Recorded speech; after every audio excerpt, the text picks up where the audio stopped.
Alright guys, स्वागत है आप सभी का bleach 1000 year of blood war part 3 की मांगा में।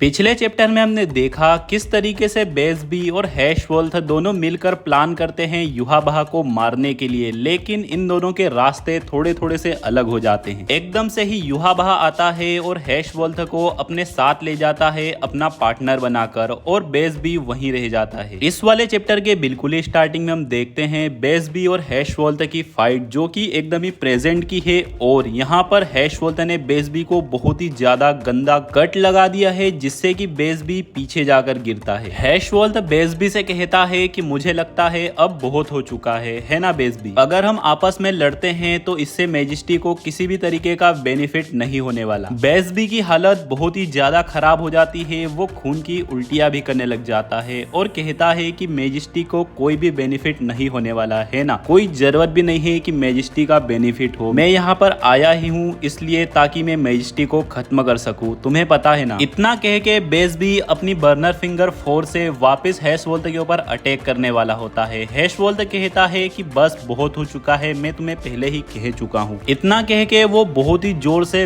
बेजर्ड ब्लैक कहता है, जो कि बेसबी का पूरा नाम है, और बहुत ही ज्यादा इंटेंस आवाज में कहता है। बेसबी के अटैक को हैशवोल्थ जंप करके डॉज कर देता है। बेसबी कहता है क्या हुआ, आगे बढ़ो। जुगो, तुम वापस से भाग रहे हो, क्या तुम सचमुच में इतना ज्यादा डरते हो मुझसे हारने का? और इसी के साथ गाइस सीन शिफ्ट हो जाता है पास्ट में। हैशवोल्थ कहता है बस बहुत हो चुकी है ये नॉनसेंस। ईस्टर्न रिटर्स के ऊपर पर्सनल डुअल करने से रोक लगाई गई है और इसकी पेनल्टी डेथ है। गाइस, डुअल का मतलब होता है 1 वर्सेस 1 फाइट। ये मैटर नहीं करता कि तुम मुझे कितनी बार भी चैलेंज करो, मैं तुमसे नहीं लड़ने वाला, मेरा कोई इरादा नहीं है। इतना कह के हैशवोल्थ बेसबी को छोड़कर आगे बढ़ जाता है, और वो जैसा ही थोड़ा आगे बढ़ता है यहाँ पर एक सोल्जर उससे कहता है गाइस ये वही सोल्जर है जिससे कि बहुत पहले बेसबी की फाइट होने वाली होती है, लेकिन एकदम से ही युहाबाहा आ जाता है जिससे कि इन दोनों की फाइट रुक जाती है। ये क्विंसी सोल्जर हैशवोल्थ से कहता है क्या ये नए बंदे तुम्हें इतना ज्यादा परेशान कर रहे, तुम्हारे लिए तो मुश्किल हो रहा होगा है ना? ऐसा इसलिए है क्योंकि ईस्टर्न रिटर्स के कैप्टन होने के नाते तुम इन्हें ज्यादा रिस्पेक्ट के लिए कमांड नहीं देते हो। हैशवोल्थ कहता है हाँ शायद हो सकता है, अब से मैं तुम्हारा एग्जाम्पल फॉलो करूंगा वाइस कैप्टन ह्यूबर्ट। गाइस, इस बंदे का नाम है ह्यूबर्ट और ये फिलहाल में वाइस कैप्टन होता है यहाँ पर। ह्यूबर्ट कहता है हैशवोल्थ से कि ये नया बंदा, ये तो वही बंदर है ना पहले वाला, है ना, हमेशा की तरह बहुत ही बदतमीज है, शायद मुझे इसे मैनर्स सिखाने की जरूरत है। हैशवोल्थ ह्यूबर्ट से कहता है कि ईस्टर्न रिटर्स के बीच में डुअल करने की सजा है मौत, क्या तुम ऐसे शख्स के लिए खुद की जान गंवाने की प्लानिंग कर रहे हो? ह्यूबर्ट कहता है कि एक छोटी सी डिटेल की बात है कि अगर कोई ना देख रहा हो तो मैजेस्टी को पता ही नहीं चलेगा। इसी के साथ हैशवोल्थ कहता है कि मैं देख रहा हूँगा।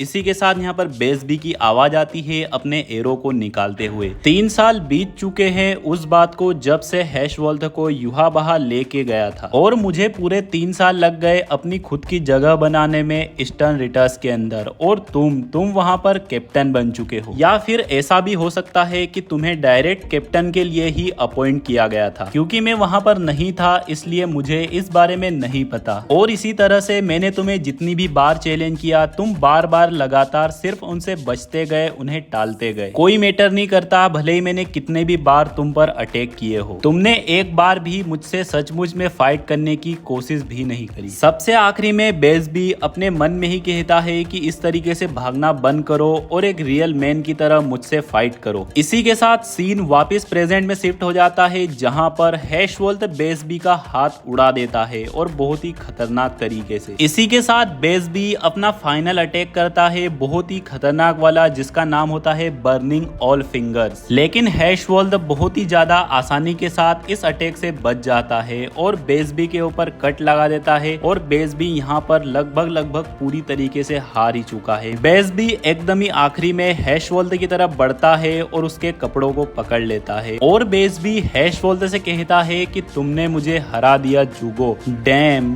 चीजें इस तरीके से नहीं जाती जिस तरीके से तुम एक्सपेक्ट करते हो, उम्मीद करते हो, है ना। मुझे हमेशा ऐसा लगता था, मैं हमेशा ऐसा सोचता था कि मैं और ज्यादा निराश हो जाऊंगा अगर तुम मुझे फाइनली हरा देते हो तो। इसी के साथ गाइस अगले सीन में हम देखते हैं हैशवोल्थ आगे बढ़ने लगता है और बेसबी नीचे पड़ा होता है और बेसबी के मन में मरते मरते बहुत ही पुरानी बातें आ रही होती हैं, जैसे कि वो जुगो से मिला था और उसे अपना फॉलोवर बना रहा था और साथ ही साथ वो उससे कह रहा था कि अब अपन अल्टीमेट क्वींसेस बनेंगे जुगो। और इसी के साथ गाइस बेसबी का बेचारे का काम खत्म हो चुका है और इसी के साथ सीन शिफ्ट होता है लिटिल के ऊपर, जो कि कहती है कि बेसबी का काम खत्म हो चुका है, वो हार गया है और मैं इतनी ज्यादा परेशानियों से गुजर कर यहाँ पर पहुंची ताकि वो दोनों अकेले में फाइट कर सके, है ना युहाबहा, सही कहा ना मैंने। और गाइस इसी के साथ हम देखते हैं कि ये भी होती है युहाबहा के ही सामने और यहाँ पर पीछे गिजेल मरी पड़ी होती है और लिटिल भी बहुत ही ज्यादा घायल है, शायद से उसका काम भी खत्म ही होने वाला है। लिटिल कहती है कि हम तो शिट भी नहीं कह सकते, ये बहुत ही शर्म की बात है कि हम तुम्हें हरा नहीं पाए। और गाइस इतना कह के लिटिल भी नीचे गिर जाती है। युहाबहा वापस अपने थ्रोन के ऊपर बैठ जाता है और कहता है कि आखिर में सब कुछ शांत हो चुका है, अब शायद मुझे जाकर थोड़ा सा आराम करना चाहिए। क्या यार गाइस, मेरे को तो लग रहा था कि ये तीनों लोग किसी तरीके से सोल रिपर्स के साथ ज्वाइन होकर क्वींसेस के खिलाफ लड़ने वाले हैं और थोड़ा सा मतलब ठीक ठाक काम करेंगे, लेकिन ये तीनों के तीनों बेचारे ऐसे के ऐसे ही मारे गए। और इसी के साथ सीन युहाबहा से हैशवोल्थ के ऊपर शिफ्ट होता है और इसकी आंखों में भाई साहब 3-3 प्यूपिल्स होते हैं। हैशवोल्थ कहता है कि मैजेस्टी ये तो सचमुच में एक बहुत ही खतरनाक पावर है, एबिलिटी जिससे कि फ्यूचर देखा जा सके। गाइस इसका मतलब मान सकते हैं कि हैशवोल्थ को युहाबहा ने और नई पावर्स दे दी है, जैसे कि फ्यूचर देख पाना। इसी के साथ सीन शिफ्ट होता है गेरार्ड के ऊपर, जो कि एकदम से ही ब्रेक मारता है और कहता है कि डेड एंड। यहाँ पर तो कोई भी नहीं है, एक सिंगल सोल तक भी नहीं और कोई एनिमी भी नहीं। डैम, सभी के सभी लोग, तुम लोगों ने मुझे छोटा स्ट्रॉ दे दिया। गाइस इसका मतलब है कि यहाँ पर एनिमीज नहीं है, इस साइड पे बेचारे को भेज दिया है। इसी के साथ सीन इचिगो और उसकी टीम पे शिफ्ट होता है। इचिगो कहता है कि मैं पूरी तरीके से ट्रैक भूल चुका हूँ उसका, मतलब कि ग्रिमजो का। गांजू कहता है कि मैंने तो सोचा भी नहीं था कि वो इस तरीके से स्पीड में यहाँ से निकल जाएगा। इचिगो कहता है डैम, वो ग्रिमजो आखिरकार सोच क्या रहा है, उसे लगता है कि वो सब कुछ खुद ही कर लेगा, लेकिन ठीक है जो भी हो, अब अपन अलग होके उसे ढूंढते हैं। इसी के साथ गाइस हम देखते हैं ईस्टर्न रीडर डी इनको एक थोड़ी सी ऊंचाई के ऊपर से इन सभी को ही देख रहा होता है। डी कहता है कि मुझे सचमुच में ही इन लोगों से भागना पड़ रहा है, इचिगो के ग्रुप से और उस वाइल्ड एल्विस हेयर कट वाले से। पता नहीं कैसे, लेकिन मैं एकदम से ही उनके सामने पहुंच गया। ये मेरे प्लान का बिल्कुल भी हिस्सा नहीं था। मैं थोड़ी सी कॉफी पी लेता हूँ और अपने प्लान के बारे में वापस सोचता हूँ। लेकिन भाई साहब हम देखते हैं ग्रिमजो ईस्टर्न रीडर डी के एकदम ही पीछे खड़ा होता है और ये आखिरी की दोनों पूरी की पूरी बात वो सुन रहा होता है। जैसे ही डी को ग्रिमजो की भनक लगती है, भाई साहब वो अपनी कॉफी फेंक के इतनी तेजी से वापस भागता है, क्या ही बताऊं।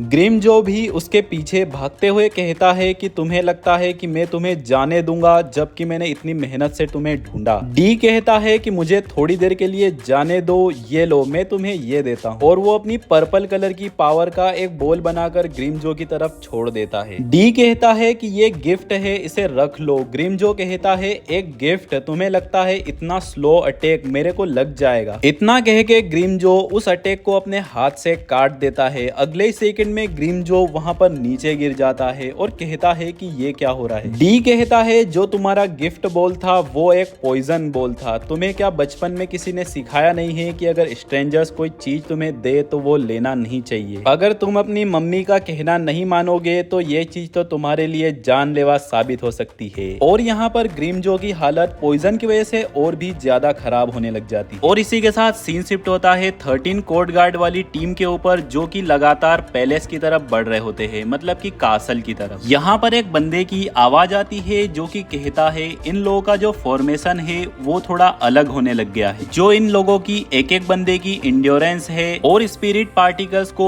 एडजस्ट करने की एबिलिटी जो कि रॉयल पैलेस के अंदर फैला है, और इन लोगों की चोटों के कारण, ये सारे फैक्टर्स है जो कि इस झुंड को अलग कर रहे हैं। गाइस बेसिकली इस लाइन का मतलब है जो कमजोर लोग हैं वो धीरे धीरे पीछे छूट रहे हैं और जो स्ट्रॉन्ग लोग हैं वो आगे बढ़ रहे हैं। मतलब इन लोगों के बीच में थोड़ी थोड़ी सी गैप होने लग गई है। और ये जो आवाज ये सब जो बोल रहा होता है ये होता है स्टर्न रिटर एक्स, मतलब एकदम ही स्नाइपर टाइप का बंदा। स्टर्न रिटर एक्स सूहे के ऊपर फायर कर देता है और उसे यहाँ पर बहुत ही ज्यादा घायल कर देता है। साथ ही वो कहता है कि अगर कोई भी लिविंग क्रिएचर अपने झुंड से अलग हो जाता है तो वो मारा जाता है। मुझे सिर्फ इतना करने की जरूरत है कि उन लोगों का वेट करना है कि एक एक करके वो अपने झुंड से अलग होते जाए। भाई साहब मतलब लिटरली स्नाइपर लोगों का काम तो मेरे को पहले से ही खतरनाक लगता है। ये एक एक करके मतलब पीछे वाले लोगों को तो लगा के रख देगा स्टर्न रिटर एक्स। और गाइस बेचारा सूहे सबसे पहले इसका शिकार इसलिए बनता है क्योंकि वो ज्यादा ही घायल था और वो सबसे पीछे था, समझ रहे हो। और इसी के साथ सीन शिफ्ट होता है स्टर्न रिटर सी के ऊपर, जिसके सामने पहुंचते हैं भाई साहब कैप्टन जाराकी और कैप्टन कुरोसुची। गाइस कैप्टन जाराकी इस जादू के बच्चे को देख के कहते हैं कि ये क्या है। कैप्टन जाराकी कहते हैं क्या तुम कोई क्वेश्चन पूछ रहे हो या फिर तुम अपने आप से ही बात कर रहे हो? अगर तुम अपने आप से बात कर रहे हो तो सिंपली मैं तुम्हें इग्नोर कर देता हूँ, लेकिन फिर भी ऐसा सोच पाना कितना ज्यादा मुश्किल है कि कोई 13 कोड गार्ड स्क्वाड में इतना ज्यादा बेवकूफ है कि वो ऐसी चीज के ऊपर सवाल खड़ा करे जिसे कि किसी ने भी नहीं देखा हो। भाई साहब मतलब कैप्टन जाराकी ने सिर्फ इतना पूछा था कि ये क्या चीज है, उसके ऊपर भी इस खुरापाती ने इतनी बातें सुना दी, मतलब क्या ही तो बोले। और भाई ये बंदा अभी भी चुप नहीं होता और कुछ न कुछ कहने ही वाला होता है, लेकिन कैप्टन जाराकी इसको इग्नोर करके आगे बढ़ जाते हैं उसे मारने के लिए। कैप्टन कुरोसुची नेमू से कहते हैं नेमू क्या तुम्हें कुछ कहना है? नेमू कहती है कुछ भी नहीं मयूरी सामा। गाइस कैप्टन कुरोसुची नेमू से सवाल इसलिए खड़ा करते हैं क्योंकि वो अपनी बात कह ही रहे थे और कोई बंदा उनकी बात को इग्नोर करके चला गया, मतलब चिढ़ जाते हैं, समझ रहे हो। इधर देखते हैं कैप्टन जाराकी स्टर्न रिटर सी के सामने पहुंच जाते हैं और अपनी तलवार बहुत ही स्पीड में घुमा भी देते हैं। कैप्टन कुरोसुची एकदम से ही बहुत तेज आवाज में चिल्लाते हैं जाराकी रुको, और हम देखते हैं जाराकी अपने पैर को रोक लेते हैं और वहीं के वहीं थोड़े अजीब तरीके से खड़े होते हैं। कैप्टन कुरोसुची कहते हैं जाराकी, कैप्टन जाराकी कहते हैं हाँ कुछ भी नहीं हुआ है, सिर्फ उसने मेरे एक हाथ की 12 बजा दी है, लेकिन बदले में मैंने उसके सिर को काट के 2 कर दिया है। अगले ही सेकंड में गाइस हम देखते हैं जादू का बच्चा मरने की बजाय यहाँ पर उसके सिर के साथ कुछ 12 की दही होने लग जाती है। ये देख के दोनों ही कैप्टन सरप्राइज हो जाते हैं। कैप्टन जाराकी पूछते हैं कि ये क्या है? कैप्टन कुरोसुची कहते हैं क्या तुम ये कोई क्वेश्चन पूछ रहे हो या फिर अपने आप से ही बात कर रहे हो? और इसी के साथ भाई लोगों आप लोगों वीडियो के अंदर कमेंट करना है कि आज का वीडियो आपको कैसा लगा,